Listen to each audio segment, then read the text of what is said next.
Hey y'all, I'm Todd Bailey. What's up? It's Arie Lombardozzi. And this is fucking brutal. Get in the pit, stock up the fridge, and listen. We're here to cover the latest in metal news and craft beer. A match made in hell. If it makes you bang your head, then we want to hear it. If it tickles your taste buds, share those suds. Turn it up to 11. Crack open that beer. It's about to get brutal.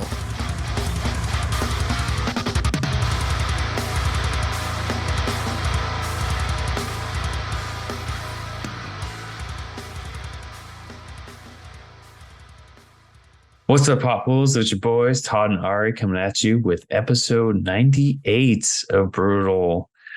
98 degrees. This was for you, Nick Lachey. That's right. 98 ways to die. Wow, they really dropped it down from 1,000 to 98. Didn't quite get to 100. And then, what was my other reference? Fuck it. Oh, NBA Jam 98. One of the best PS1 games I've ever played. Played that a lot with my brothers. Always played as the Pistons for some reason. Joe Dumas was fucking interesting. Unhinged. Yeah. I don't know. I should be a Detroit fan for that reason alone, but I love playing as them. It was a fun time. But nice. A long-winded intro about something else. We are talking about the best of 2023. This is pretty much our favorite episode of the year.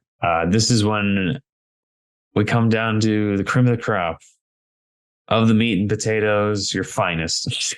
It's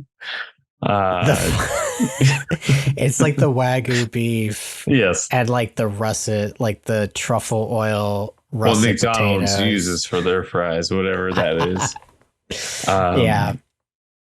This is pretty much the hardest thing to do all year because we do limit it to 5 per category, except the most brutal song and most brutal band. Those are just one selection. We love talking about this. We look forward to this every year. And with it being hard, there are so many bands that we are not going to mention that, yes, they deserve to be on a list somewhere. Absolutely. We're 2 individuals out of fucking millions and billions of people. Like, this is hard. And like, there's times where it's like, should I pick this band just because like they did release a solid album? And then you go to, no, what did I actually listen to? And that's kind of where we're going to lean. Yes. Is we're talking about what excited us the most, what made us give us that stank face, everything in between. So let us start actually with a beer. I talked so much about music. No, we're going to... Plot twist. Who saw this coming? We have to do a beer review. It's brutal. Come on. If you would so, sir, you actually have the lower ABV for the end of 2023. The tables or the turns have tabled indeed. Yeah. Yes, 'tis true. The truth, that is. I am talking about Rhinegeist, which I don't think we've had on the show, but this is a solid brewery. They're from Cincinnati, Cincy, if you will. And this is their Juicy Truth. Not your juicy fruit. It is some good tea though. I've had the Truth. That's one of their like flagship beers. But I've not had this one. Yes, this can is a little bit larger. We're talking about the 19.2, which I have become very fond of over the last, this year, but like thick boys, dude, come on now. It's just good shit, dude. And much like a lot of things in my life where I just like come to these preconceived notions, I was like, this is stupid. Like, why do you need a 19.2? This is perfect. Like, this is a great opportunity because like I don't need much more than this for where I'm at. And I'm really excited. So I'm rambling. That'll happen a lot, dude. Right out of the gate, right off the bat. Pick your whatever. And now I'm not making any sense. I'm rambling and just fucking blubbering. Get to the point. Right. Rhinegeist. This one, all their cans look pretty much the same, which is, if you look, we have like this nice little like cone-headed skull guy. I was trying to look into like what that mascot actually means, but I couldn't really find anything. It's the skull with the circle and like essentially like the stunner shade. So actually, maybe that's just like a nose now that I'm looking at it. I thought like, I don't know, like volleyball or a Yeah. sports ball kind of vibe, but then it's got like the lines make me think of like Cell from DBZ. Like there's something there. We'll get back and get to the bottom of what this means, but that's the gist. So you always have that logo, and Rhinegeist is always front and center since he made boom. But this one in particular, again, this is a riff off of the Truth, which is their flagship IPA. So this is the hazy, juicy version of it. But it's got a really nice and pleasing color palette. One of the many reasons I was drawn to this particular one. Again, they have a good track record, but you have like a teal for the majority of the can. You have lighter greens, and then like you have the haze itself in the bottom there. Nice yellow and silver haze. And yeah, it's just really good layout. And then also I really like on the side here, it just says like Juicy Truth, front and fucking center, with essentially the same layout as the front of the can. So it's a really pleasing color palette. I'm excited to have this. Like I said, I haven't had a Rhinegeist in a hot minute, and it's cool to get it on the show finally. Let's get it with the glassware. Shout out Nick Adams of Glass Play. Always got to shout that one out. I love this glass. Yeah, again, I haven't had this one, but let's fucking get it. Dude, I think very much summer with that can. Definitely. Almost like a sunrise with the water. Yes. I guess in a sense, I was just kind of craving a little bit more sunshine today, so hence the can, which it was pretty nice out today, I will say, but we are in December and it has been fucking cold. Right out the gate though, dude, it's got that nice like straw color. It looks a lot lighter over here, almost like an ale, like just that like goldenness of the ale, but it smells juicy, dude, for sure. I'm not getting any of the haze. Maybe it's at the bottom, like we talked about last episode for the Q4 wrap up, which I didn't even take my own advice, like do like a little shake because I didn't think I had to. Maybe I should have. But if you look, like carbonation is on point. Like there is a pretty good amount of head. Not a lot of lacing going on, but again, like the smell is just fucking infectious. Hopwolves. Love it. Juicy as fuck. It's going to make a candle out of it. All right. So cheers, Hopwolves. Thank you for making 2023 the best year for us. Really, we had a ton of fun doing this. We always do. And it's really cool to have like that reciprocated in the sense of like just anyone giving a fuck. We really appreciate that. And it doesn't matter about the stats, but like it does help know that we are doing something that, again, is vibing with someone out there. And we had a really good year for that, and we can't wait to do this again next year. I'm going to head myself. Let's drink, because this is a celebration. 2023, we're getting all the good shit into it, cleansing our palate, taking another shotgun to the face, beer, not the other one, and it's going to be a good time. So let's get it. All right, well, this will be a transition to my beer because I need to pour something. Oh. To enjoy what you're enjoying. That's nice. Tastes it very much West Coast influence, which I know is a thing for Rhinegeist themselves. They wanted it to be like really hop forward most of the time. Yeah. This is it. So I'm missing the haziness, but I really like this beer, dude. It's very balanced. It's got that nice bite to it on the front end. Again, like even though there wasn't like a ton, there's a little bit more lacing now, but the carbonation is really on point. Color's lighter than I expected, but damn, dude, like this is hidden. It is juicy, but you're getting that West Coast bite, which I really like. Okay, man. How about we show off this beer can I got over here as a transition to what I have, and what I have is the VAPORWAVE, dude. Nice. Yeah. Look at the That's pinks. Beautiful. Look at the blues. Look at the reflections just using the can underneath. That's how much I bought it for. $4.49. You got to take these stickers off, dog. I know. Out of respect. I'm going to do something with my light. I'm going to try to get it to where you can see the can a little bit better with the white. Nice. Dude, I'm we always talk about sync wave, shout out Mood Ring, but usually Arie and I are on that same wavelength, and I feel like this is the face for that. He's got the smoke coming out of his mouth, and he's got the third eye. And it's almost like a 3D design, almost like Tron like old school synth wave mixed in with like the computer generated avatar, if you will. And it's got some waves on there, hence the vaporwave. I'm just like, once I saw this, I didn't even care what style it was. This was going to be my beer choice. But speaking of the style, it is a triple IPA with milk sugar and terpenes. This is 10.5% ABV. It's a heavy boy. The brewery is Burlington Beer Company. They're from Williston, Vermont. I'm sorry. I'm only laughing because when I read it before the notes, I thought it was from Burlington Coat Factory. I was like, no, dude, I was not expecting that. I had the same thing. I was like, is this that same family? But it's Burlington Beer Company. They don't sell jackets; they sell beer. The can art, like I said, like futuristic, minimalistic, white face, old school line graphics. Love all of that. So it's a looker. But the terpenes. So, like I said, triple IPA with milk sugar and terpenes. And I didn't know what terpenes was, so I looked it up. Aromatic compounds found in many plants, though many people commonly associate them with cannabis because cannabis plants contain high concentration of terpenes. These aromatic compounds create the characteristic scent of many plants, such as cannabis, pine, lavender, as well as fresh orange peel. Dude, I am so hyped for this beer, man. I'm fucking stoked for you. Pour that boy. Drink that shit up. Yeah.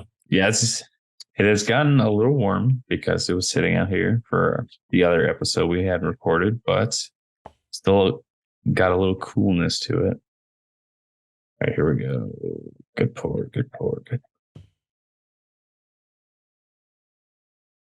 Let's see. Looks nice. Yeah, it's a little dark in here, but I'm going to try to get this full before I really show it off. A really nice head. Oh, yeah. Yeah, like a thick cloud kind of. And then the haze, dude. Oh, my God. This is almost like dark orange juice, like a blood orange juice or something. Yeah. I actually can't smell a lot. Interesting. Ooh, Since it's supposed to be so aromatic. Yeah, it's like, did I just lose my scent? What? Yeah, I'm not getting too much of a smell. Interesting. Okay.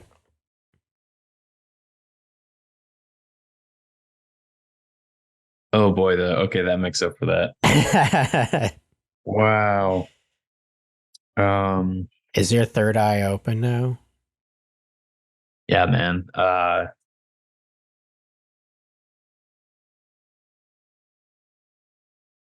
This is what I've wanted like all year. And I got it right before the end. Like, hell yeah. When I talked Washington, D.C. hazies, I remember my cousin Chelsea sending me a can before, and I was just like, what is this? Like, I can't find this down here. Texas, y'all got to do better. Come, like this. It looks good, dude. It's juice, man. This is going to go down way too easy. At 10.5%. That's impressive. It's gonna be a good episode, Hopwolves. We're just getting started, man. Recommend. 2 thumbs up, 5 stars. Change of list that we're gonna get into here in a minute. Yeah, this beer might even eclipse all my picks later. So it's like that. I'm like, that's like high C juice. Like that's really what Snoop was talking about with gin and juice was these hazy boys. Snoop knew. It's so good a fly just wanted to get in here and die. Well, riding that wave, the sync.wave, the vaporwave. There you go. Boom. Top 5 beers 2023 that we have featured. What do you got for me, dog? All right, here we go. There might be some changes. There will be changes. There will be blood. Love that movie. At number 5, since I'm changing it a little bit with what just happened in my mouth, at number 5, we are going with Austin Beer Works Dark Romance Chocolate Cherry Porter. That was kinky motherfucker. Yeah. It was earlier on in the year that I had this, and so much so that I'm still thinking about it today. So that meant something. So it's going to be on the list at number 5. And number 3, I'm going with Celis Brewery with their Pesh fruit beer, which is peach in their language. It tastes kind of like this beer I'm having now. It's like the juice. It was like peach juice with alcohol, and it was fantastic. Really can't recommend that enough because of the flavor. At number 2, though, this brewery has really made an impact on my life. We're talking about Martin House Brewing Company with Daybreak 4-grain breakfast beer. Nice. It was like a bowl of cereal with the milk, kind of, and they nailed it. They nailed it with the flavor. Smooth as hell. It feels like a beer you should have for breakfast in the morning. But at number 1, I'm off on my numbers because so number 5 was Austin Beer Works, number 4 was Celis, number 3 was Martin House, and then at number 2, I'm going with Founders Brewing Co. Breakfast Stout. Nice. A classic. Classic. Like I said before, it has been a while since I've had one, and this brought me back and just made me remember just how damn good it is. So that's number 2, and I know it might be frowned upon from the panel. I'm going with what I'm drinking right now as my number 1. It's still part of the year. This VAPORWAVE, dude, fucking Vermont, dude. Don't know much about your state, but this brewery, Burlington, think of the coats. The coats. That's all you really need to know. Yeah, man. And the artwork, I think the creativity with what you're including in the beer. Even mentioning the terpenes, like I guess I don't really taste it, but it could be masked by just all the flavors in my mouth. Like you said, when it's the pageantry and everything else, a winner. I'll allow it. Okay, VAPORWAVE. You made it to number 1. Cheers. Cheers. Let's get it. That's great. I'm glad that you're ending the year on such a high note. Yeah. That's good. I'm also really fucking proud of you for having 3 out of the 5 be stouts. I'm telling you, man. That's exciting. My palate is changing before my eyes. The Hopwolves are getting to see in real time, like the evolution here. It's gonna be like Anakin from a child to Darth Vader. So, episode 100, you're just gonna be yelling, "I hate you," and be like, "I don't know, why." Hell yeah, dude! I'm glad that we got to do like our 5 beers because we just haven't been recording as much as we mentioned last episode. Yes. So yeah. It's exciting. I forgot about most of the shit that we had featured on here. So it was exciting. Always is exciting to revisit what we're drinking and of course what we're listening to. But the beer definitely takes a little bit of a backseat when it comes to the music, just because there's so much more that we can dive into. But I'm getting ahead of myself. Beers for your boy here. Number 5. I am going with, sorry, I almost thought about like switching in. I do like this Juicy Truth a lot. It's fun to say. And that's the Juicy Truth. That is the Juicy Truth. I'm going to keep it as an honorable mention though. Okay. Because these ones I feel pretty good about. Donnie Barco from Kings County Brewery Collective, KC BC, excuse me. What can I say that I haven't already said before? Like everything about it, from the Donnie Darko reference to the nice juicy haziness of it to Kings County Brewing Collective. I've been wanting to check them out for a long, long time. Now I have access to a lot of their stuff that's coming through. Shout out to the beer distributor that I go to, that I have now found and call my home, my second home. E Street Brewery. I don't know. I keep saying brewery. It's E Street Beer. They're a distributor, not a brewery. But they got that shit that I like, including KCBC, and I'm here for it. It's very quaint, and everyone's super nice in there. So let's keep that shit up. I can't wait to try more of their stuff in the forthcoming year. Number 4 is a riff off of one of my favorites festive beers, the Caramel Pumpkin from Southern Tier Brewing Co. Can't have a list without Southern Tier for sure. Got that crown, baby. No one's taking it from the Pumpkin himself. This was a new addition to it. One of the many things that we've talked about here, we both like Southern Tier a lot. And they just know, especially with sweet flavors, how to pump it and just get that like nice sweet profile, but still, still palatable. Like it's not super overpowering. It's pushing it, but even with the addition of the caramel, which is another sweet flavor, they really balanced it out. I think it's 8.6% ABV, nice pocket. And yeah, pumpkin will always have a special place in my heart. So really any variant I want to try. And I love caramel. This was a good match made in hell, as we like to say here on Brutal. So that's number 4. Number 3, I forgot all about this one, but I was very excited to revisit it. Hole Punch Dreamsicle from Hitchhiker Brewing Co. Yes, a I remember that creamsicle. one. Yeah, dude. I'm really excited to be in the vicinity of Hitchhiker. I have yet to actually go there, but I'm very excited. You and need to hitchhike. I need to hitchhike. Damn straight, dude. I want a hole punch straight to the face of anything they got, dude. This was a fruited sour, if I remember correctly. But I really like dreamsicles in general, and they just nail the flavor there. And whoever does the can art for Hitchhiker, I love. It's like very minimalistic, but it's got like a I don't know, there's like a flair to it that I just really, really enjoy. Can't put my finger on it exactly, but whatever it is, y'all are doing great things. Number 2 was Zombie Ice from Three Floyds Brewing. It's no secret that that Zombie Dust is like probably my favorite beer ever. He's a slut for it. Hey, I am a slut for it. I haven't used that term in a while, so thank you for bringing that in. You taught me. You taught me, master. I was like, my words, not yours. So I appreciate that. Just saying what I'm saying. That's true. That's true. I do. I am a slut for Zombie Dust, and Zombie Ice was a welcomed addition. Basically, just a double version of Zombie Dust, and that's really all I can say. Like they nail the bite.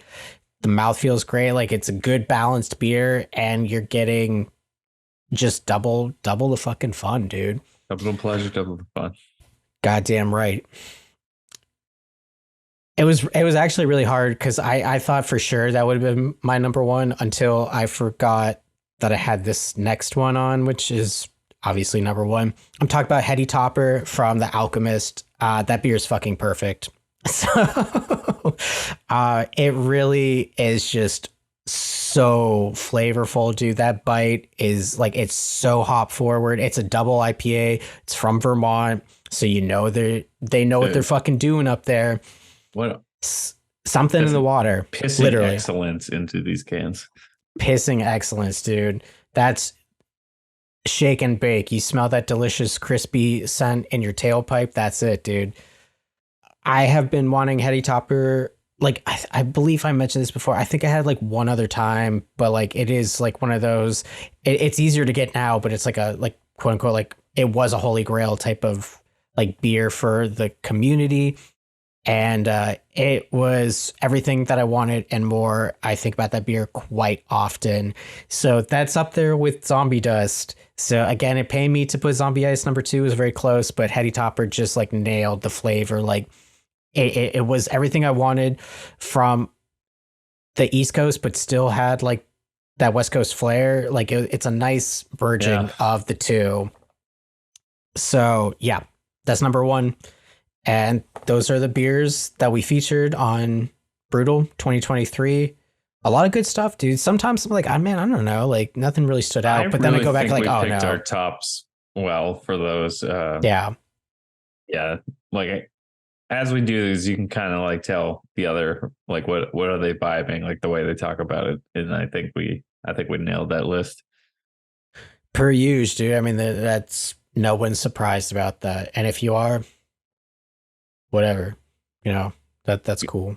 You get fucked by the Rhinegeist. Get fucked. Exactly. I don't know what it is, but it's provocative and gets the people going. Like our EPs, dude.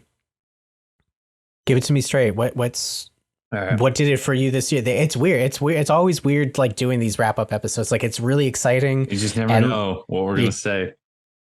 So I'm still never like fully convinced. Fun fact: like, we don't discuss our picks at all. Like this is totally blind. Like we have like we don't even hint. Like, oh, this is gonna be top 5. Like we don't even hint.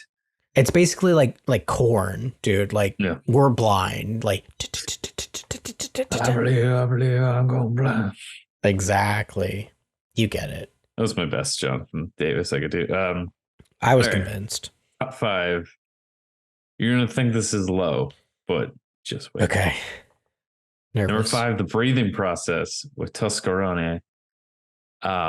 It should be higher, but it's just so fucking good. And then the ones above them are more personal to me, but sure. I've never heard breathing process sound better. It's fucking hot and heavy. It starts off with one of their heaviest songs, that fucking breakdown. And they lean into the blackened even more, that this fusion that they started, but then pull out one more punch. Ugh. I feel like I'm talking about I feel like I'm talking about brutal EPs right now, but I'm not. This is just I know. It is heavy. Don't get that shit twisted. Like it's a heavy boy. They remind you they still got some deathcore roots. At number 4, though, my boys from Ontario, Salem Trials, man. Nice. Nocturnal Creation. When I chatted with these guys and I had heard the full EP and got to know them, it just added to the effect that the music had. Like, good group of guys. They're all creative in their own separate ways. They all love like different music and they fuse it together and create this brand of deathcore, if you will. I don't even know if to call it that, but it's so good. It's groovy. They brought the groove. There's some little new metal influence there. The vocalist, top tier. Like he's doing great things. And number 3, Within Destruction Rebirth. I had to. Oh, yo. Probably it's my go-to when I'm in the car and I don't know what to listen to. It's that bass, the core of like deathcore that I wanted this year. Nice. And it was a comeback of sorts of like, we're gonna remind you we know what fucking heavy is, and they delivered. They do. But number 2 was the Gatekept band, Disassociated, with the horror. Like I said, fun, but still fucking heavy. Like, you're going to have a good time. I guarantee it. Hey. But at number 1, again, this is top 5 EPs. The Callous Boys. God Smells Upon the Callous Boys. That did it for me, man. I mean, like I said before, they released like 2/3 of the 3 tracks before they even released the last one, if you will, to make the full EP. I just loved each one. And then, you think, okay, it's just, maybe the 3rd track wasn't good enough to feature as a single. No, it's the best track in my opinion. And it's so wild and crazy. And it fits just the clusterfuck of what that band is musically. And it just works. That's what's up, dude. That is a great EP, and I can't emphasize enough. Like, if you have the opportunity to see the Callous Boys live, do it. Like, that is, I had the distinct honor and pleasure of seeing them back in November, and it was a great time. Like, it is as sporadic, random, funny, and heavy. Yes, yeah. As the EP really does like encapsulate the band, but they're all very fucking good at what they do. And fun fact, I was like, I know this EP, shout out Matt McGackie from Vox and Hops and Cryptopsy. I was listening to an episode with Carson of the Callous Boys on there, and he was talking about that this EP was the first time that like the band lineup that they have now got to write together, because Celebrity Therapist, they wrote like, it came out last year, but they had been done with it for like 2 years, but the pandemic hit.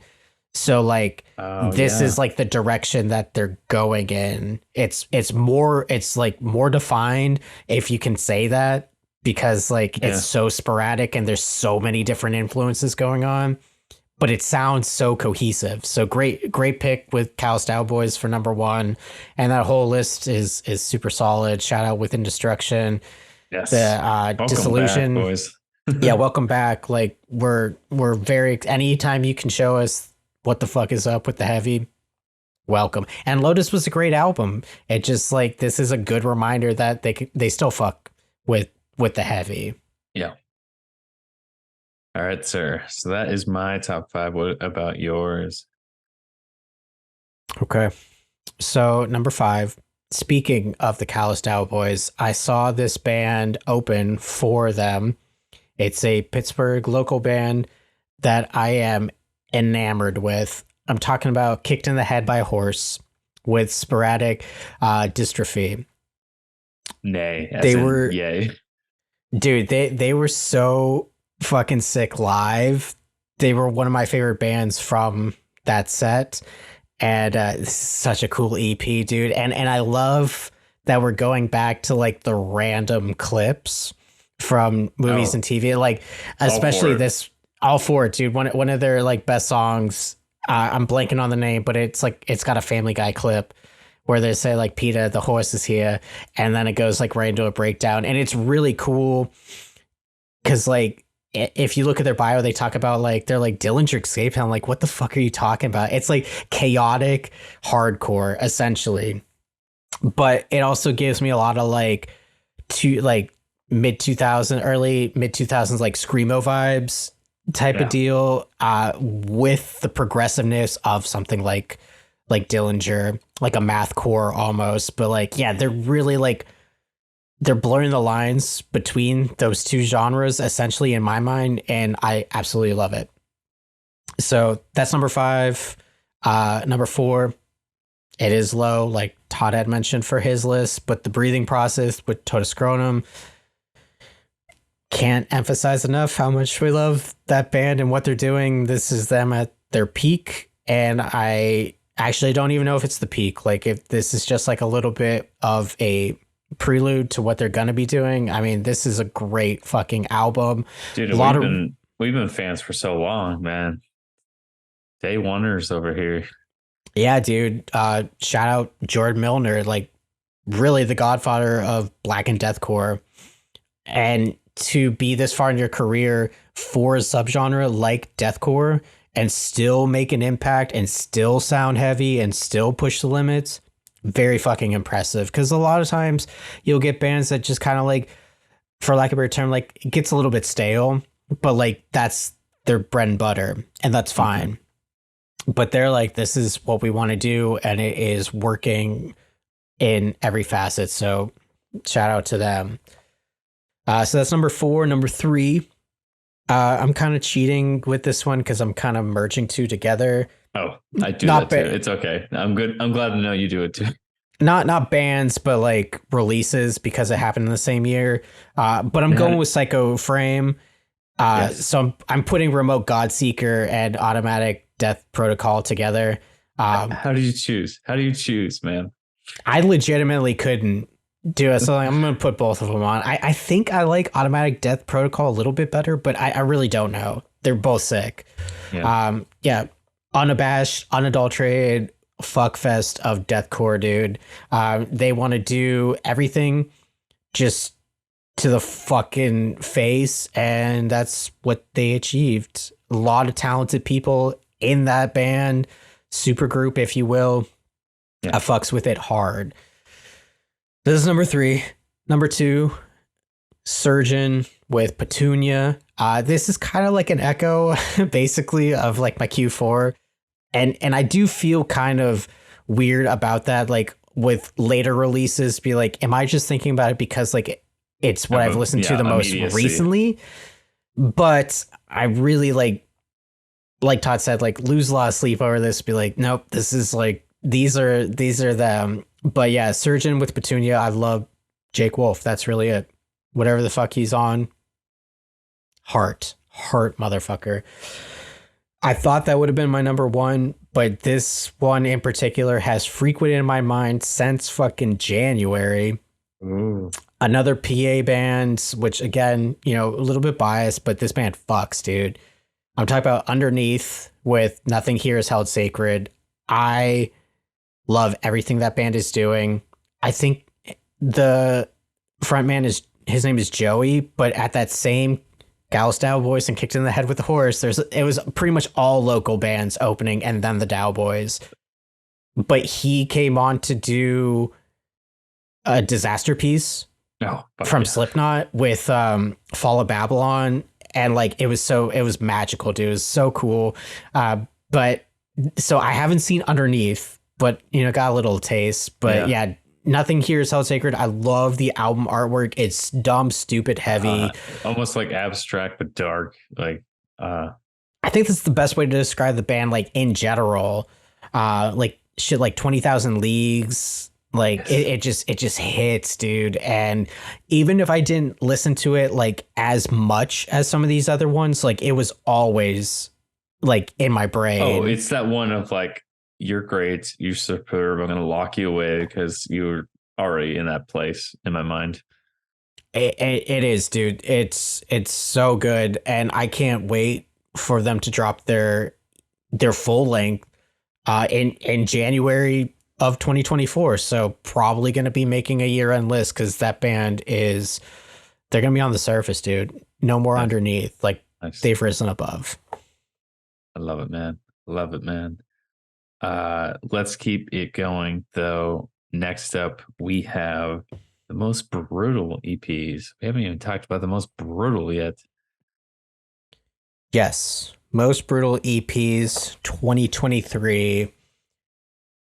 A lot of heaviness this year, dude. A lot of heaviness. I mean, get us started. What did it for you as far as the heavy goes? This is so fucking hard, man. This changed so much. But in number 5, I had to include them. Impending Doom with Last Days. Nice. They're independent, which somehow made them heavier. Dude, this is just like slamming your face into a brick wall. The impending doom is not impending. The doom is upon you. Oh yeah. Dead risen, motherfucker. I could not put this on this list. But at number 4, I'm cheating a little bit. This is going to be my Psycho Frame slot with Remote Godseeker and also Automatic Death Protocol. Yeah. How do you choose? So we're going to list both. It's essentially a long EP. Put them together. Have fun. That's what we do. Yeah. And number 3 is the same deal with Brain Dead. I knew it. I knew it. How do you choose, man? I knew it. How do you choose? You don't. That's you do the same thing. You put it as one big album. I was so Brain Dead that at number 2 I needed a Surgeon, and that's what we got. At number 2 we have Surgeon with Petunia. Jake Wolf, you beautiful bastard. You're making good music. At number 1 though, like I hyped up last episode, I'm going with Writhe in Filth. You gotta check out that band. I know I gatekept them. I'm sorry, but yeah. Okay. It's like that. I like it. Shit's been pushed in, bro. In filth. Hell yeah. I can't wait to check out that band that you keep talking about. And of course, Surgeon, Psycho Frame, all the above. Like, yes. I am starting off my 5 with Grave View. With great pick. Ruthless Obliteration of Sanity. It actually pained me to put it this low because of how much I did. Like, I mean, I do love this, and I talked about Hunter Young and Q4 wrap up. Dude, I love that band. Like, what he's doing ever since I was telling Todd, ever since Josh, go check out our interview with Josh Davies of Monasteries, RIP Monasteries. He brought up Graveview and he brought up Hunter Young like producing, and I was like, holy fuck, dude, like this man is like, what does he do? It's basically like we joke about like Will Putney like 2.0 essentially, but like for deathcore. This is one of the ones he produced, just like brutal death metal, and this has been a year where I've gotten more into death metal, like Todd had mentioned. Definitely fell more into like the hardcore genre of deathcore, which we also joke about, but like some of these death metal, like this is one that just felt like very refreshing to me. Oh yeah, I love the artwork for it, and it is in fact a ruthless obliteration of sanity. It fucks hard, dude.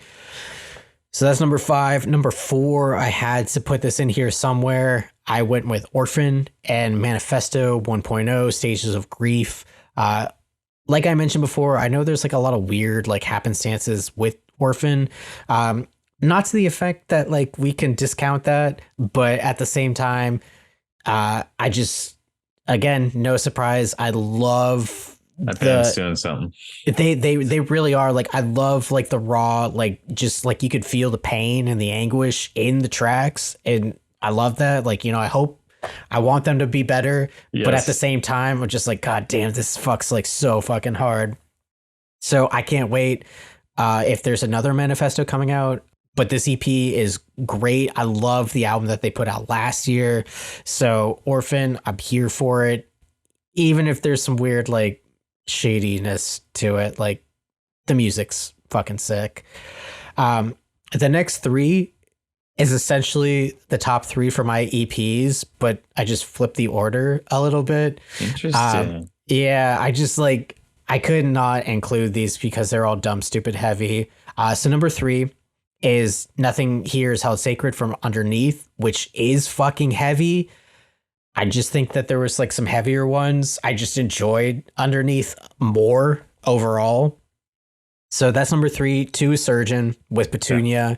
Yeah. And then number 1 is Psychoframe with Remote Godseeker and Automatic Death Protocol. And pairing those 2 together is what put it to the top for me.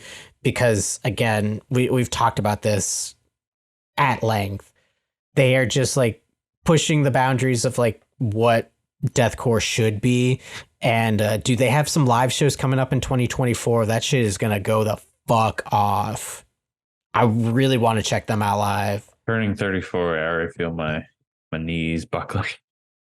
I know. It's not like I think now all the time about, there was one video that Hardcore Keem posted where it's like a slow-mo video. It's like me going to the back to stand with my arms crossed. It's like, dude, I have not resonated with something so fucking hard in my life at this juncture.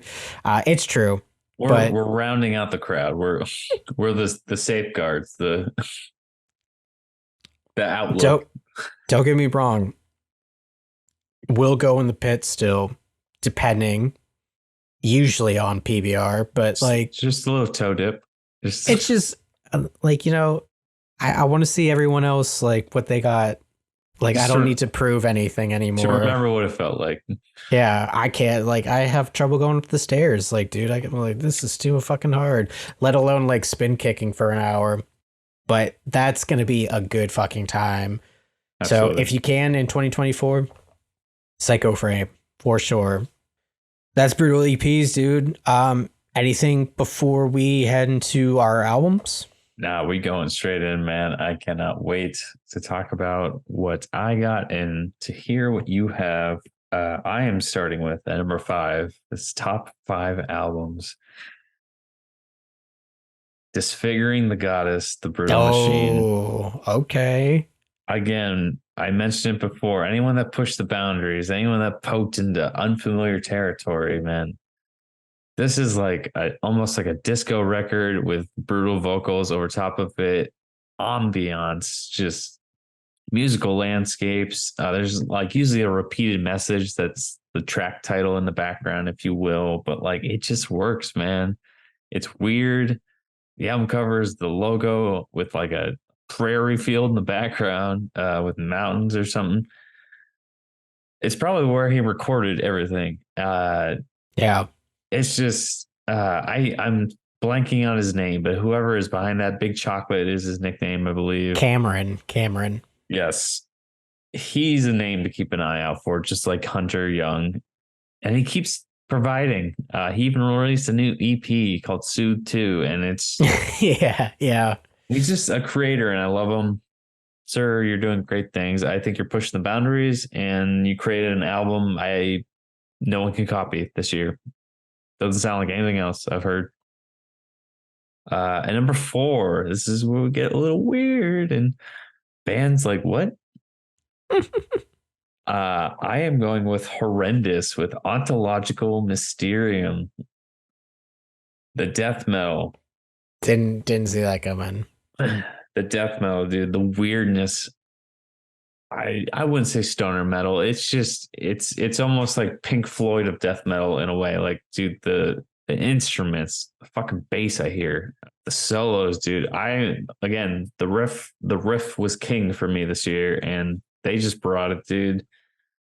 This should be on everyone's top 5. I'm gonna say it. It's just it's that good, man. And for death and like adding death metal and messing with and experimenting with other styles, like kudos to y'all to like not be afraid to do that. And number 3, Wayfarer with American Gothic. It was my Western classic during road trips, and it had heavy metal. So I shouldn't say heavy metal, like doom, like black metal, a little bit death metal in there. And I really think this is a benchmark for country metal. Like, I feel like this, if you're going to be like, oh, this is what you should listen to first, that's how good it is. And number 2, Earn. I knew that would be on there somewhere, dude. Like I just said, the riff is king for me this year. A Feast on Sorrow. It's got unusual vocals. I think a Mastodon a little bit, but that took a little bit to get into. But once I accepted that and started loving it, sorry, I have a fly flying through here. It's the spear. And cheers. I'm gonna raise the glass to Earn, because A Feast on Sorrow. They talk about illness. They talk about, about the sadness that comes with that. So it's personal lyrics, and then the guitarist, God bless your goddamn heart. Just, it's catchy. Like, it doesn't seem like it's going to be catchy, and then there's catchy shit, and then it's almost like you can have it on the background, and then all of a sudden you like hear something, you're like, hold on, what is that? This is that album. Like, it just has so many great parts that make up the songs. So nothing but good things to say about Earn. But at number 1, dude, Nihilist, The Room. Whoa, dude, no way. I can't tell you how much I listened to it. I listened to it so much that when Apple did their Wrapped, it was every category. Nice. And I was like, okay, nice. The numbers don't lie. Like, I've never seen this before. I don't remember Apple ever doing a Wrapped, but yeah, I mean, I have listened to it. I've listened to it so much. I love the creativity. Like I said, the uniqueness. Like I said, with Disfiguring the Goddess, you won't hear another record that sounds like this. And what's not the love? Horror and metal, like. And not only that, but like a personal story. Read the lyrics as you go, especially because with his vocal styling, you can't quite tell what he's saying the whole time, but it just adds when you start making it click. Because usually after you read lyrics, you're like, oh, yeah, I hear that word. And I think it enhances the experience. And make a damn movie. Be a part of a movie. That's all I ask. You could totally get into horror films and make an awesome soundtrack. That's beautiful, man. The only one I could have pegged would have been Earn, because I know you were really about that one. Everything else was a legitimate surprise. A lot of deep thought, dude. That's exciting. That's really exciting. Shout out Nihilist, dude. The Room is a fantastic album, and again, listen to the whole album, because the singles do not do it justice. Like, by themselves, they're kind of fucking weird. Yeah. But in the entirety, it makes sense. That's That's what's up, dude. I'm still surprised, but like I just know like it's true. It's juicy, true. That's shout out Rhinegeist. Here we go, buddy. Juicy truth. This is a tasty beer. I've got a little bit left, and I know. cheers. Cheers, man. I want to hear your list, dude. My mind is racing because as I was doing mine, I was like, oh, I bet Arie chose that one. Oh, I bet he chose. You know, I before I get into it, I wanted to like point out because there was quite a few like bigger bands, and what I mean by bigger is like at least 1 million, like according to Spotify. Sure. So like I love the new Spirit Box EP. I love the new Beartooth album. Like those types of things I just couldn't include because like they're just like too big. That's what happened with my list. I was like, these obscure ones that won me over, like I need to. Yeah. We like our biggest thing is like trying to champion like a lot of smaller artists, which is going to be contradicting because like the ones that I have are like more well known, but like not to that same extent of like your Spirit Box or like your Ice Nine Kills or Motionless or something like that. Like that, I'm trying, like even in the future, like trying not to include those because like there's plenty of coverage of that. Like how many year-end lists have Sleep Token at like the top, which wouldn't, for the record, I would not have put that in my top 5, but like it is very good and like I understand like why it's so popular. Oh, but with that being said, it's a great album. It's a great album. It is a great album, but like it's just not like I'm not as into the Vessel cult as a lot of other people are. But that's, I'm not trying to show, like I'm not throwing shade by any means because it is a great album and Sleep Token fucks. But it's not on this list, or really probably any of the lists I hear on Brutal. I'm starting off number 5. It actually pained me to put it this low, but like just as the months went through, dude, I knew I had to include it. To the Grave with director's cuts. Yeah, that was a hard one for me to exclude. This is just To the Grave. Like I know we had talked about Dane, the vocalist, like really honing his craft for his vocal stylings, and you can really his vocals and the health of his vocals, like, and you can tell like he's never sound better on this record. The musicianship, great. I love their bio, just Sydney horror, and the fact that they can poke fun like at the deathcore genre, like Cut Off the Head. They know like their genre and they know how to do it very fucking well. And then they're just pushing these really like prevalent topics to the next level.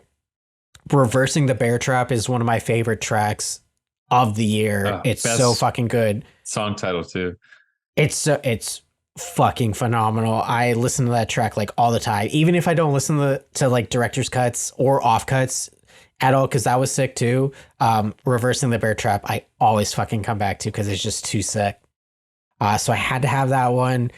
Number 4 is Body Prison with Until Madness, dude. I just cannot get enough of that album. Ever since you brought that into, goddamn good. It is so goddamn good. We had that was when we were doing the interview with Rabbi, and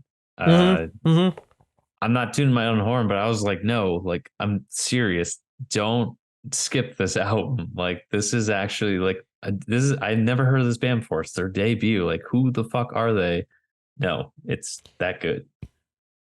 It is. And that's one of my favorite things is just getting that artist that I've never heard of before and being like, dude, where the fuck have you been? Because I want to go to your show. I want to buy all your merch, like everything about it. Body Prison, again, Melbourne Chaos to a fucking T. Cannot get enough of that band. So that kind of ends the heavy for my list here. Not that there isn't heavy, but again, thank you Spotify. Melodic metalcore was my shit this year and is usually apparently. But number 3, they just get me. Number 3 is Super Bloom from Silent Planets. Again, like I said, this is like kind of like in the vein of the contradiction because there are a lot of like bigger name bands in the scene, but again, just not to the effect of something like a Spirit Box. They need to reach that super bloom. They do need to reach that super bloom. It would be beautiful. This is a Silent Planet album I had mentioned before in previous the Q4 wrap up. I just think that this is like them at their peak. This is my favorite Silent Planet album thus far. It's their most like straightforward since their first one. Was it The Night That God Slept? Something to that effect. I think there's like an EP before that, but yeah, that's early. That's very early Silent Planet. Yeah, just before like The Sound of Color and all that stuff, like less poetry core and more of like a straightforward, but like straightforward is not like doing it justice either because it is very cinematic. It's a full ass experience. It's still super heavy. You still have Garrett on his shit doing like really thought provoking lyricism and nuance. Like I had said, like think North Lane, like just the amount of like shit they pack in there just for just the sound. Like it's layered.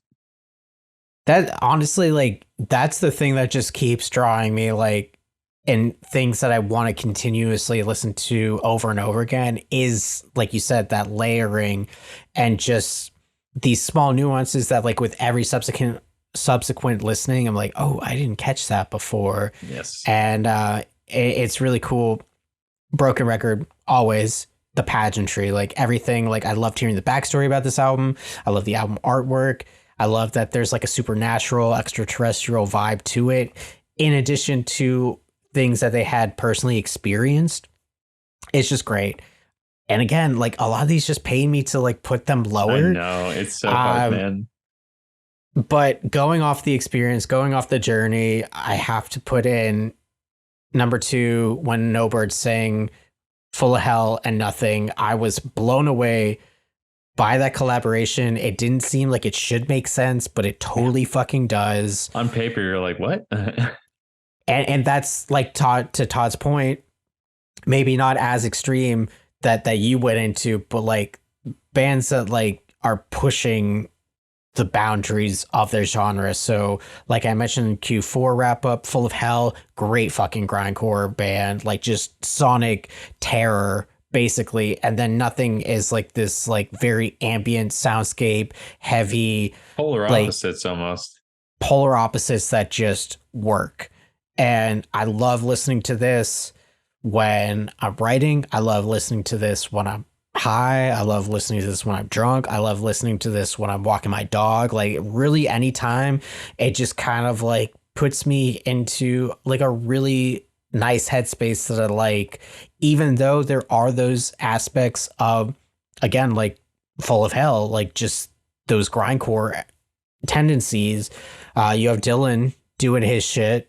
Which shout out to Dylan Walker for being on like so many sick tracks this year. Bro, come on. Year the Knife, A Casey's Strain, like those, at least off the top. There's plenty of other examples, but I became a Full of Hell fan like this year, and I became a fan of Nothing this year, and to put them two together was just, that's where it was at. Now you're Full of Hell and Nothing. Nice. Which is very fucking true. Full of shit. Too, but all right, so yeah, that's number 2, man. That's number 2. Here we go. Number 1 is Johnny Booth, dude, with Moments Elsewhere. I couldn't like this was like with Johnny, man. I'm Booth fam for fucking life, dude, and they Boother. Are just Boother. Yeah, I'm a Boother for sure. So what's crazy to me is that Johnny Booth is like not a new band. They've been around for like at least 10 years. So much so, like we were even discussing earlier this year of like checking out some of their older ones and being like, yo, this holds up. Like it does hold up, dude. Everything they do is just fucking what really gets me, and it's kind of like in the same vein as the Callous Dow Boys, not to the same extent, because Callous Dow Boys are really pushing the limits for like everything. Batshit crazy metal in a good way. It is. But like what Johnny Booth does is it kind of like condenses it more. So you still have the heavy, you still have like these really proggy moments, like these like mathcore, like really technical, like weird time signatures, like really sick runs, cool drum fills, shit like that, bass lines for days. Yes. But you also have like these really like these dance vibes for like interludes. Dude, this is like Full of Hell, where I compared with the album cover. I think Johnny Booth is the same because you have like Yes. these people like carting out a dead body with a disco ball on the ceiling, and Yeah. it's like that's the sound right there. This plays in my mind all the time when I got to see Johnny Booth over the summer, which was fucking so sick. And also like shout out to Dan, your brother, Polar Bear. I got to see them with him, and he was like, dude, it's gonna get kind of crazy for Johnny Booth. I'm like, dude, everyone's fucking old here. Everyone was old and they still went the fuck off. And that was fucking cool.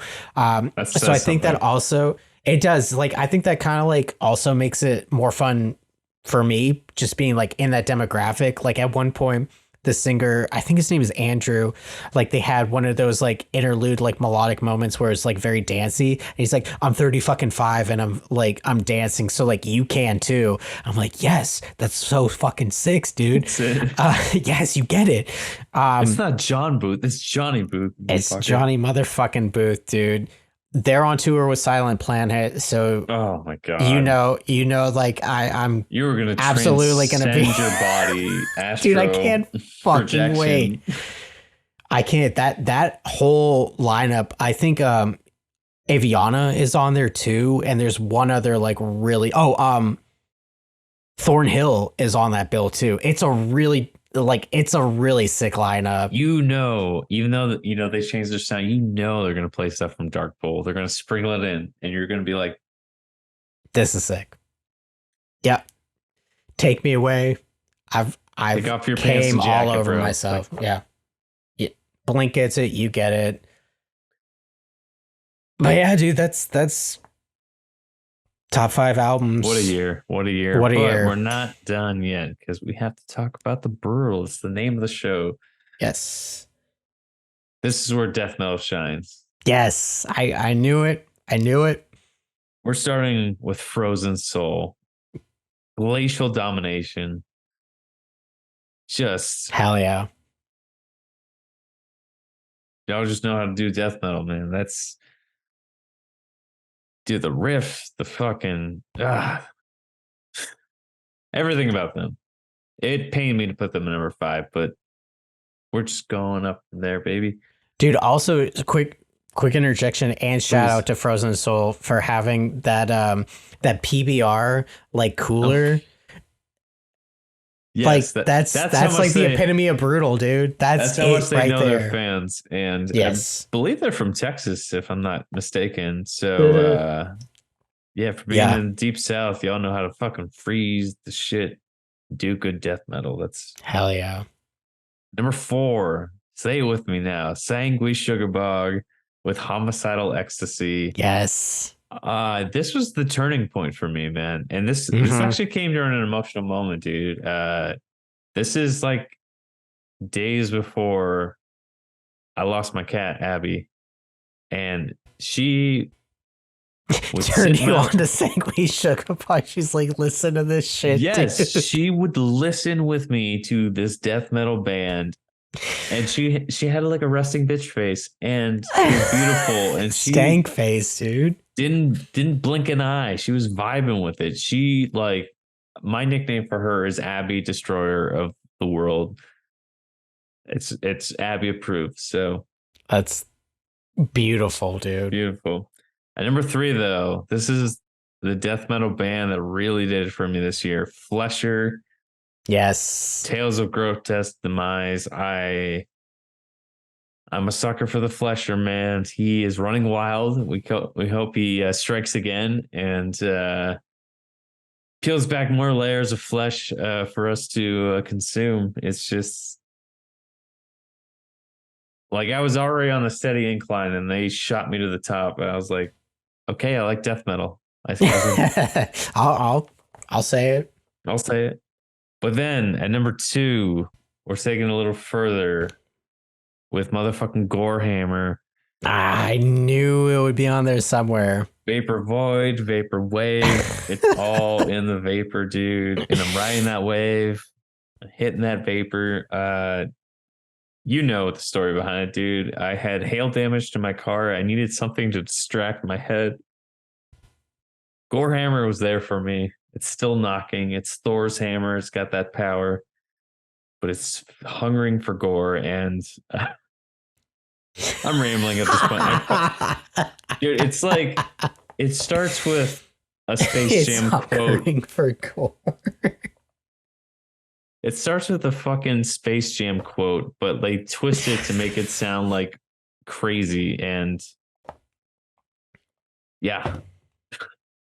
And then it's like synthwave artwork on the front. And it's you guys from Carcosa and Angel Maker, you made it beautiful. And Cameron from Disfiguring the Goddess. Look up Big Chocolate. Yeah. He's doing good things. He has my attention. Okay, that's number 2. Number 1, though, a broken record. It's Nihilist, The Room. Yes. You can argue it's not as heavy as something else. No, it's heavy because of the added effect of horror that he added. It's a horror soundscape in the tune of metal. Just him being the main producer, him expanding on the sound that he has created with Nihilist. I'll say it again. You will not find another record that sounds like this. And he's on to something. And I know he's hyping up something for next year. So I'm beyond the moon. Can't wait. I love it. It's a great I wish list, I was dude. listening to it right now in this dark room, man. Like, well, there's time after this, so right, yeah. Just put you in like the worst headspace ever. Be like, this is where I want to be. I had so many nightmares last Todd, just like turn the lights off and stop listening to the record. I like never slept the whole time, and it's just like tears in my eyes. I'm like clutching a teddy bear. You just like whisper into Shannon's ear, like, this is the room. You're like, what the fuck are you talking about? And then I do his pterodactyl scream in her ear. Or you had like a tea kettle on the stove the entire time. I timed it out just perfectly. Oh my god. Hell yeah, dude. Per usual, our brutal albums are like kind of similar. There's cross-pollination there. There's that inner nerve that we share. This with the creator of the sync wave. True that, dude. Hunter Young, come on our podcast. Anyway, Most Brutal Albums, number 5. Much like Todd, this was the band that like just really got me excited into death metal this year that I just didn't really expect to have. Say it with me, like Todd said, Sanguine Sugarbug with Homicidal Ecstasy. Again, like a lot of this stuff is just really hard to put this slow down because it is a great fucking album. It's a number 1 album. It is. Whatever category you choose. Like, it's great, dude. Like, they really are bridging the gap between everything. Like, there's elements of hardcore, there's elements of like beatdown, there's your standard death metal, but like it just sounds in the whole package solo that you can hear every instrument. And it was crazy too, because like I was talking to my brother, shout out Lance, and he's his early 20s, and like The Bog was on his top 5 list. And I was like, that, like, to me, that means like you're doing something when you can get the kids essentially Make me proud, Lance. I know. I had one single tear that day. It was beautiful. But yes, The Bog is starting us off, but also similar trajectory. Have to shout out Dustin Bolchas, my dude, in Flesher with Tales of Grotesque Demise. It just was a really fucking fun death metal record, which always sounds weird to say, but it is. And yeah, I want more Flesher. I want to, I mean, Make the Flesher horror film with Nihilist doing the soundtrack. Hear me out. there is something to be had there. And I've talked to Dustin about this. I know we've talked about it. There is something. I don't know what it is at this point, but there is something. So yes, that is Sync.wave, my dude. Flesher Tales of Grotesque Demise. Also, fun fact, if you haven't Sync.wave, motherfucker. Devin, also shout out to him for like having so many sick fucking features. He's the only feature on the Flesher album, and it fucks. Scroll of Toth is the name of the track. So that's number 4. Number 3 is Castiel with Shadowlands. Austrian deathcore. This is one that we had talked about that came onto our radar, and it was one of those be like, man, this is sick, but like just like didn't give the time of the day. Every single was so good, dude. I know one had Alan from Distant Grunge, and that was sick. So it's like, you know, anytime you have Alan on a track is great. Distance fucking sick. And it also pained me to not have them in the mix for the record, for this for list. Both of us. Heritage is a great fucking album, and Distance a great fucking band. But yeah, it was, again, shout out to my brother. Like, Castiel was one of his top 5s too. So I'm like, dude, I did like that album. And then I went to revisit it. We talked about it. And I was like, no, this is fucking sick. It's stupid heavy, and I'm here for it. The next 2 are kind of reflections of my top albums, so I had to put them in there. I have To the Grave with Director's Cuts at number 2, and then Body Prison. Yeah, there's the balloons for everyone watching. Yes. Body Prison with Until Madness. I, again, cannot emphasize how much I am fucking obsessed with that album. It is so fucking sick. And like Todd said, it's a debut album. And if this is what we got, a debut album that shouts out their band in the first track, like that's bold, that's balls, man. Like it's fucking like they knew their album was good. And it is. It's so fucking good. I want to listen to it right now.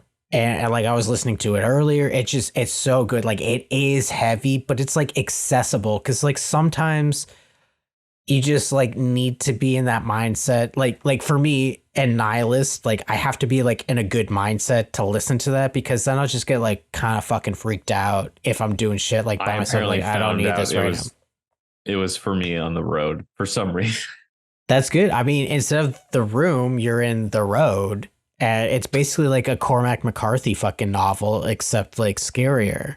So, and Viggo Mortensen's ass is not. I was gonna say there. Viggo Mortensen. Where you at? Where's that ass at? The brutal albums, dude. So we got two categories left. We have song and artist. There's the balloons again, dude. I don't know what's triggering that, but we're reaching that final stage, and they're excited. They know. Dude, that's right, man. 2 more categories. We have most brutal song and most brutal artist. Which you think picking 5 is tough? Imagine picking 1. So that's what we're doing for each of those categories. Now to start things off, most brutal song. I might have mentioned this earlier in the year, and it kept the whole way. We're talking about Death Mask with Son of Death, featuring a Ben Doer of Shadow of Intent. I just love his last name. I love your last name. It's good. It's nice. The energy, the heaviness throughout this.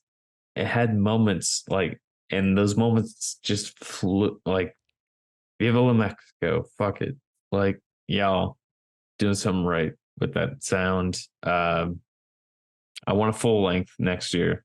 I'm gonna manifest that.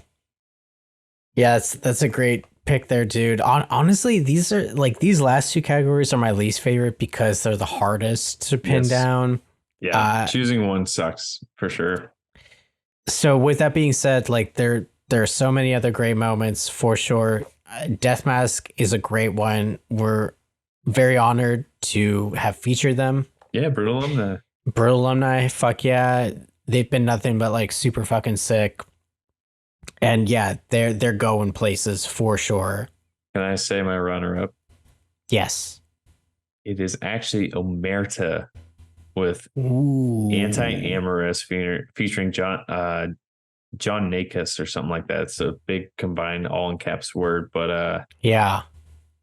Dude, I feel like that's the evolution of Slipknot. Yes, there's a clean chorus, so you might think that will dock points, but like it's like one of my favorite songs of the year. Like, and that's how I want to mention it.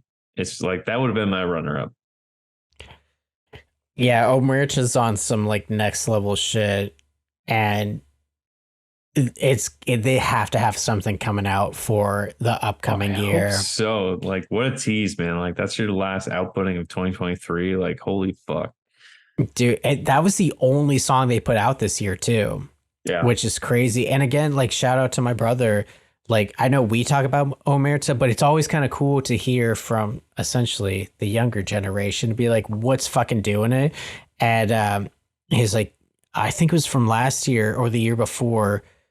I think it was the year before, whenever Hyperviolence came out, Omerta's last album. He's like, this is the one that like I fuck with.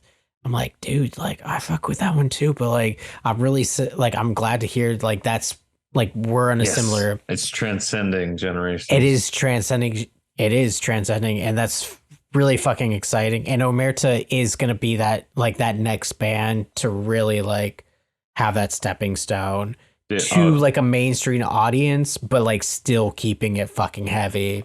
What a feature! Yeah, that's. So yeah, that's both great picks. Can't wait to see what Deathmatch does in the upcoming year. Can't wait to see what Omerta coming out with. I went with one that I went with in Q3, I believe it was. Again, I'm on my emotional shit. I'm going with Monasteries and Heaven Failed Us.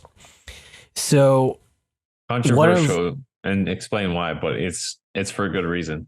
Yes. So one of the things that we did this year that we've done in the past, but it's been integrated definitely better, is bringing guests onto the show, especially on the back half of the year. So we had the opportunity to have Josh Davies from Monasteries on the show. Also, shout out to Ominous, their last album, their swan song. Yes. That was really hard not to put into any of these lists. It is top 10 album of the year for sure. It would have been in top 10 for sure. It is fantastic. But this one in particular, please go back and listen to that episode. But Josh had talked about like that is the most personal song for him. And you just can hear it in the track. Like, again, yes, there are cleans. That is him at his like most vulnerable, but it's still like dumb fucking heavy in parts. And again, I'm just such a sucker for having like those like bigger ties to things, especially like lyrically. So hearing the backstory on top of already being excited for the album, it just did it for me. So yes, is it like straight up like definition of heavy? No, but overall it just did it for me. And that matters a little bit more, at least in my eyes. Yeah, we've talked about this with Spirit Box Constants. Like, it's emotionally heavy. Like, that made me feel something. That's how heavy it was. Like, yeah. No, that's a great choice. That's kind of what, like, where I was going with Omerta. Like, even though it has that singing section, it just does it. It does. Like, it just really, like, brings out other aspects like of the track, like that again, like that Omerta track is still heavy as fuck. It's just there are other facets like to the song that like I don't know, that dichotomy just really makes it hit more instead of like just straight beat down. It's a wave of sound in like the first minute or so. Like it's just like holy fuck, what is this? Yes, and that's like how that track is too. It's just, and then you get the unexpected singing and you're like, what is he doing? And I love it. Yep. Yes. I would say it's almost like the first time we ever heard Phil Bozeman sing and you're just like, okay, hold on now. I'm getting chills with this. Like, yeah. A lot of people will say that like singing and cleans just don't belong like in the genre. I say that's bullshit. Yes. But you know, I hear you. Like I want gutturals, I want tunnels, I want all the above Why not as both? much as the other. But as Josh had mentioned, like there's only so much you can capture in Yeah. a scream that you can portray more with cleans. So again, emotionally heavy, like Todd said, is where it's at for your boy here. All right, man. Final category. We need to talk about it. It is most brutal artist. I call it most brutal band, but we're gonna talk about it. Nihilist. Yep. Come on, man. I don't know. I was looking at this category. I was like, I know there's so many brutal bands out there. I need to give a shout out to Crown Magnetar, Signs of the Swarm. Good God. I'm trying to think of that. It's not Soul Killer. I think it's Soul Keeper. Oh, That yes, was that's a great album. It's such a good album. I had to go with Nihilist, dude. Again, the mixture of horror and deathcore and what you can do with it and how creepy you can make it sound, how heavy in the meantime.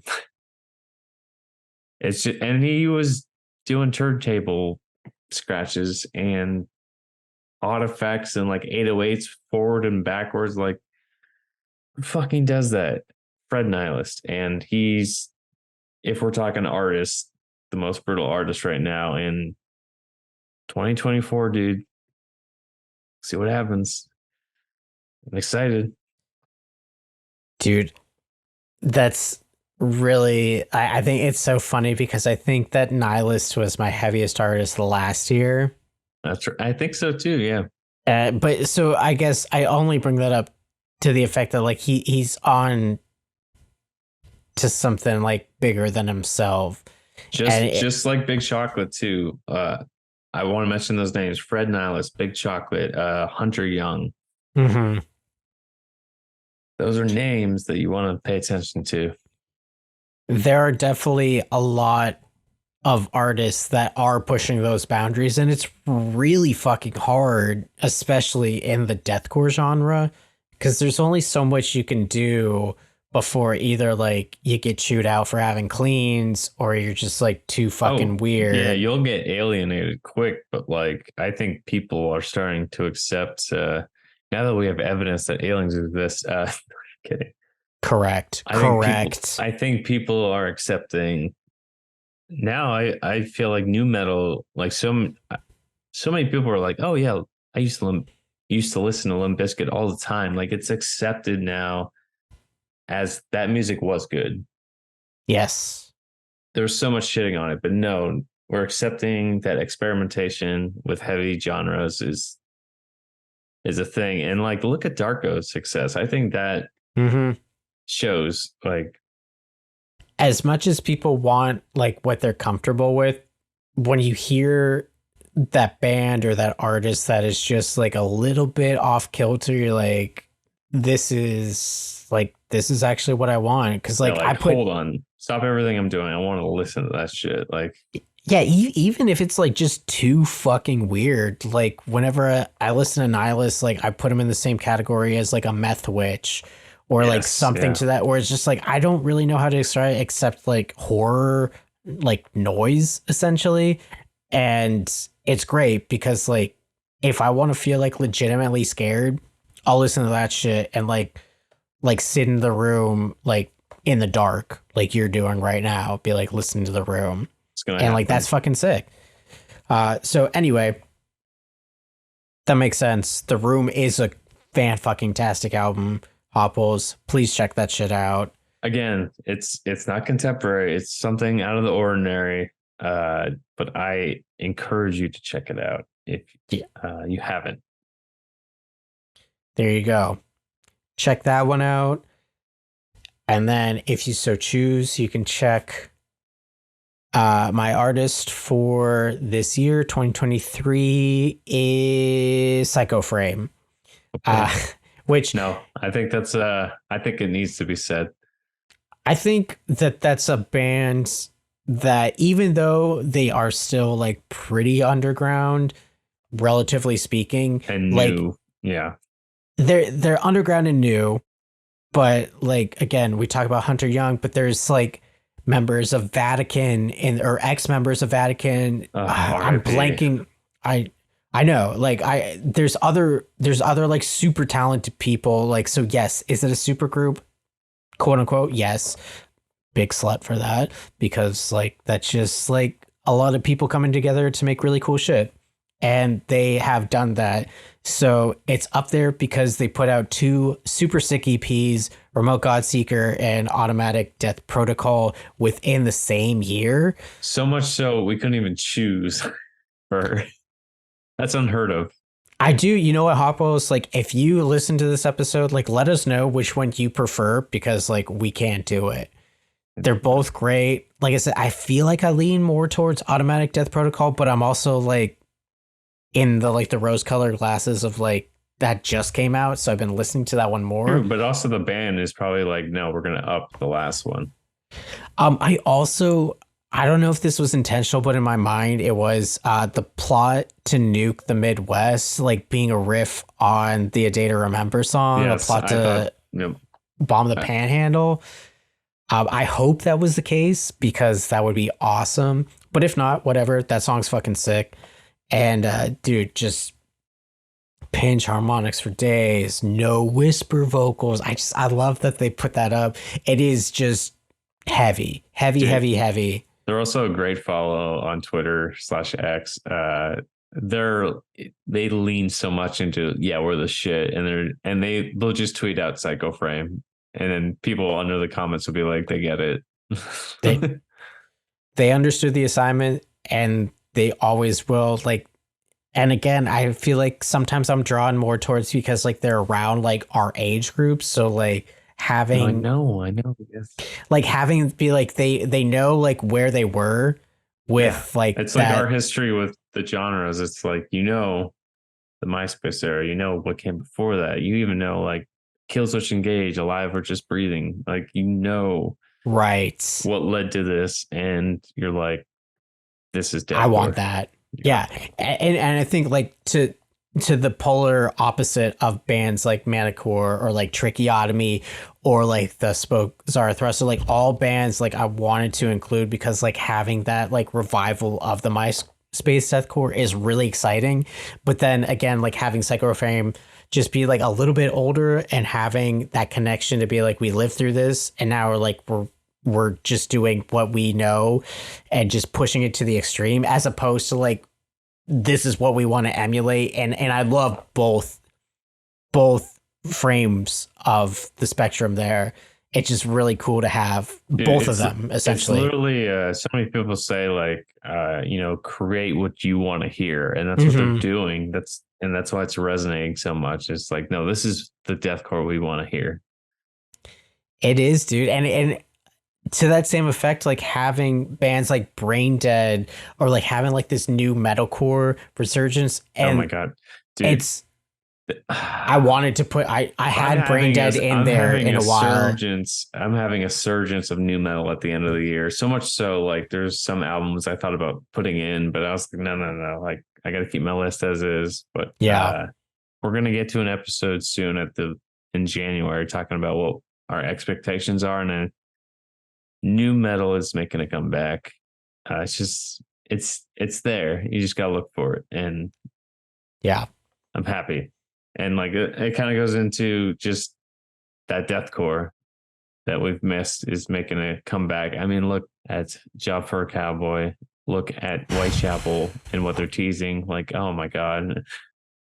What a time to be alive for the extreme music genre, because not only do we have like these throwback deathcore bands, and also like literal throwback deathcore bands doing some of their best shit, we have a new vigor for death metal, at least for us, hardcore has been on the forefront, and that we're like really noticing that's coming out with like some of their best shit. And again, you know, we're kind of blind to certain aspects of the music industry just because we haven't listened to it as much. Yeah. But that being said, like a band like Sangui Sugabog, who's like really bridging those gaps between a younger generation and an older generation and having so many different influences in there, is really fucking cool. And that makes like, I mean, that's what deathcore is. Like, you have death metal, you have hardcore, and then you have like weird bands like Disfiguring the Goddess, or like Full of Hell teaming up with Nothing. And it's just like things that shouldn't work, but like they somehow do. It's creating bridges of love, man. Which is really fucking exciting. What a time to be alive again. Yes. Here for the 2023 Brutal wrap up, dude. I mean, do you have any other final thoughts before we end this? Fuck, man. What a good year. What a good year. I wouldn't say we predicted it. We just we knew an even bigger wave was coming for this year than 2022, because that was such a good year. I don't know what next year is going to bring, but I'm excited. I want to hear more from the bands that I've listed, that you've listed. Keep it brutal, y'all. Like, there's a New Year's resolution. Keep it brutal. Thank you, Hopwolves, for hanging out with us for as long as you have. We can't wait to start it up again in the new year. Like Todd said, keep it brutal. Have your favorite beverages. Leave us a review. And most importantly, take care of yourself. Jam that shit, dude. Turn that shit up. 11.